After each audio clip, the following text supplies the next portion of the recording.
महाराष्ट्रात विधान परिषद निवडणुकीची रणधुमाळी सुरू आहे आणि त्यातच या निवडणुकीचा निकाल जाहीर झालाय। काही पक्षांनी आमदारांसाठी 5 स्टार हॉटेल बुक केले होते, तर काही पक्ष आमदारांवर विश्वास ठेवून ते शांत आणि स्तब्ध होते। त्यातच निकाल जाहीर झाल्यानंतर आता विजयी आमदार आनंद साजरा करत आहेत। महाराष्ट्रात विधान परिषद निवडणुकांमध्ये 11 जागांसाठी 12 उमेदवार मैदानात होते, ज्यामध्ये महायुतीच्या भाजपाचे 5, शिवसेना शिंदे गटाचे 2, राष्ट्रवादी अजित पवार गटाचे 2 असे एकूण 9 उमेदवार होते।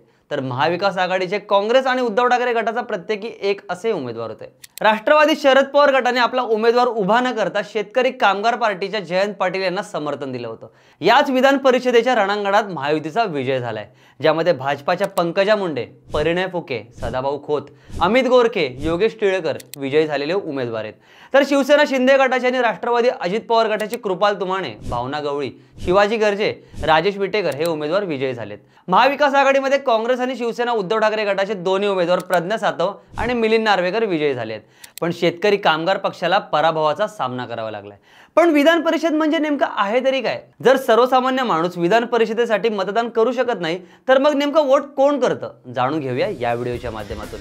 नमस्कार, मी सागर जाधव आणि तुम्ही पाहताय गाजावाजा।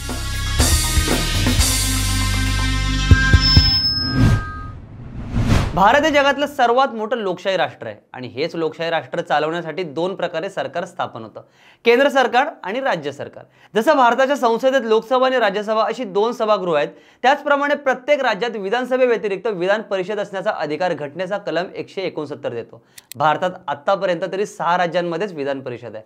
विधानसभा आणि विधान परिषद या 2 वेगवेगळ्या गोष्टी आहेत। विधानसभा म्हणजे राज्य विधिमंडळाचे कनिष्ठ सभागृह आणि विधान परिषद हे राज्य विधिमंडळाचे वरिष्ठ सभागृह आहे। राज्यात विधानसभेत 288 सदस्य आहेत आणि विधान परिषदेतील सदस्य संख्या 78 इतकी आहे। संविधानातील तरतुदीनुसार कोणत्याही राज्यात विधान परिषदेतील सदस्यांची संख्या किमान 40 असावी, तर कमाल संख्या ही विधानसभेच्या एकूण सदस्य संख्येच्या 1/3 इतकी तरी असू शकते।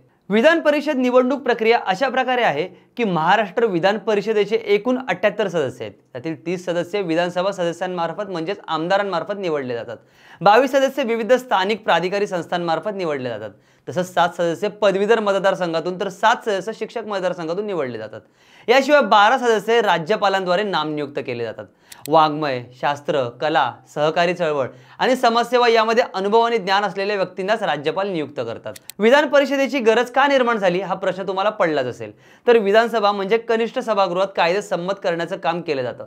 अनेकदा ते घाई गडबडीने केलेले असू शकतात, त्यावेळी त्या कायद्याची नीट तपासणी वरिष्ठ सभागृहातील वरिष्ठ सदस्यांनी करावी अशी अपेक्षा असते। ही घाई राजकीय कारणांमुळेच होते। अशी काही होऊ नये यासाठी विधान परिषदेची निर्मिती करण्यात आली आहे। विधान परिषद निवडणुकीत सर्वात मोठा मुद्दा गुप्त मतदानाचा आहे। राज्यसभेत खुलं मतदान असल्याने पक्षाच्या आमदारांना मतदान दाखवून टाकावं लागतं, पण विधान परिषदेत आमदार गुप्त मतदान करतात। त्यामुळे विधान परिषद निवडणुकीत मोठ्या प्रमाणावर क्रॉस वोटिंग होण्याची शक्यता असते।